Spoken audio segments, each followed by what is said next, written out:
Hello all, welcome to cine show. Arunachala படத்துக்கு பிறகு ரஜினி சுந்தர்சி கூட்டணி இணைஞ்சிருப்பதாகவும் தயாரிப்பாளர் மற்றும் படக்குழு குறித்த விவரங்கள் விரைவில் தெரிய வரணும் சொல்லப்படுது.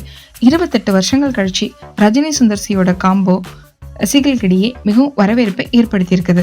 ரஜினி சுந்தர்சியோட பழைய பேட்டி மீண்டும் இணையத்துல வைரல் ஆயிட்டு இருக்கு.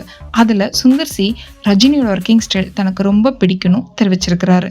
சுந்தர்சி ரஜினி காம்போ மீண்டும் இணைவது அனைவருக்கும் ஆர்வத்தையே தூண்டியிருக்கிறது. சுந்தர்சியின் 30 வருட திரையுலக அனுபவத்துல அவர் ஹிட் படங்களையும் நம்மளுக்கு தந்திருக்கிறாரு. எனவே ரசிகர்களின் எதிர்பார்ப்பு மிகவும் அதிகரித்திருக்கிறது.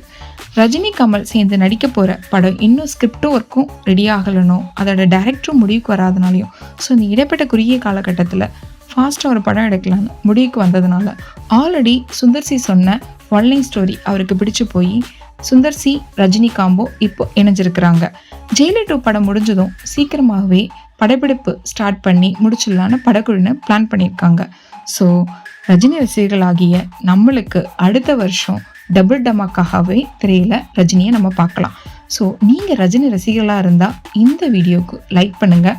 இந்த மாதிரி சுவாரஸ்யமான தகவலுக்கு சினி ஷோ சேனலை சப்ஸ்கிரைப் பண்ணிக்கோங்க.